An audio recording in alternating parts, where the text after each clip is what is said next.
Hey guys, it's Rich with the Spokane Home Guy Group and One Property Network, and I'm joined again. It's been a little bit with Todd from Catalyst Lending Team.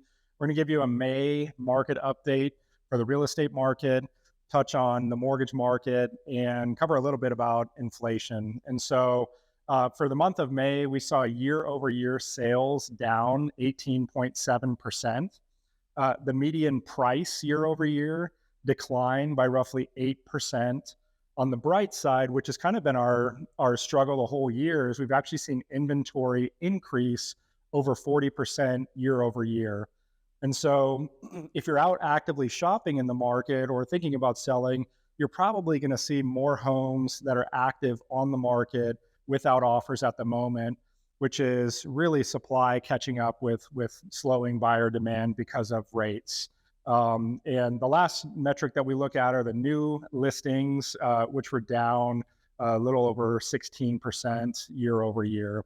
And so what's happening on the mortgage side? Because that seems to be affecting buyers' decision-making process as well. Yeah. So on the mortgage side, rates have been holding fairly steady for the last 6 to 9 months.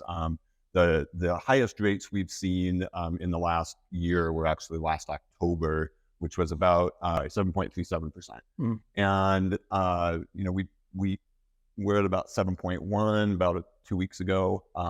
Currently, we're just under the 7% mark. So, I mean, while rates have fluctuated up and down quite a bit, they've been fairly stable, kind of hovering just under 7%. And that's for average rates nationwide for both for FHA and conventional loans. Mm. Your straight conventional rates or straight FHA are usually within about 0.1% of that. Yeah. Yeah. And we actually, it's Wednesday, the 14th. And so the Fed actually just finished up their open market committee meeting. And the expected news was, inflation slowing a bit. So we're going to pause rate hikes, which is a good thing, but it still leaves the door open for future rate hikes. So what are your thoughts on that? Yeah, it does. I mean, the Fed said they still envision potentially doing 2 more rate hikes throughout the year. I think they're just waiting to see if inflation numbers, if the trend that we're seeing now, which is inflation numbers being significantly lower than last year, if that trend continues. And if it does continue, maybe they'll change their mind on that. For the moment, they're pausing. They're not changing their policy. They want more time to see what's going on. Yeah. Yeah. And the inflation numbers that just came out, we actually saw, I believe it was in like the 4 to 4.5 range, which was pretty much in line with expectation. We saw a little bit of a drop in fuel prices, although, for us in the state of Washington, it's still pretty expensive for a gallon of gas. You can thank whoever you want for that. But, nationally, we're seeing inflation prices trend down, which is good. And ultimately, hopefully that shows up in rates on the mortgage side and brings down the cost of living, because that was still actually one of the areas in inflation that saw a little bit of an increase, and that is housing still. So lead us out with affordability is kind of top of mind for everybody. Higher interest rates, higher prices equals higher mortgage rate or mortgage payment. So what would be an affordability hack that somebody might look at if they're in the market to buy or even, sell and then buy?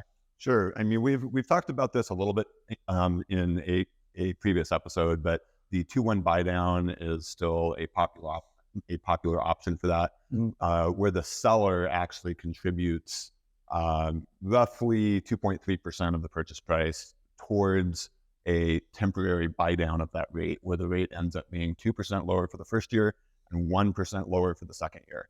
So, I mean, if your base rate, let's say, is at 7%, then you're going to end up at a 5% rate for that first year, a 6% rate for that second year. And that really helps to bring the home prices down, keep that payment affordable for people. And then our outlook is still in the next year to two that we should see significantly lower rates. So hopefully then they would be able to refinance before they ever realize that higher note rate. Yeah. So keep it low temporarily as a contribution from a seller, get into a home, control the home as an asset, date the rate, adjust that later, is still kind of the theme in the market today. And so, in conclusion, I mean, if you're a buyer, you're going to see more homes that are actively on the market. So there's more to choose from.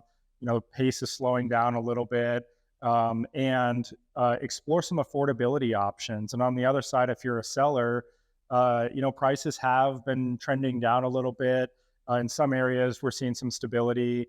But if you're thinking about making a move, reach out sooner rather than later with regards to price and competition. We think the trend is going to continue of more inventory coming onto the market. It's going to be a year or two before we see rates, at an acceptable level, like 6 and 7% is in line historically, but that's still pretty high for us coming off of 2 or 3, 4% interest rates. So, and as always, feel free to reach out to us at 509-990-SOLD. And Todd, how can they reach you? My number is 509-944-6206. You can reach me directly via text or call. Awesome. Have a great one.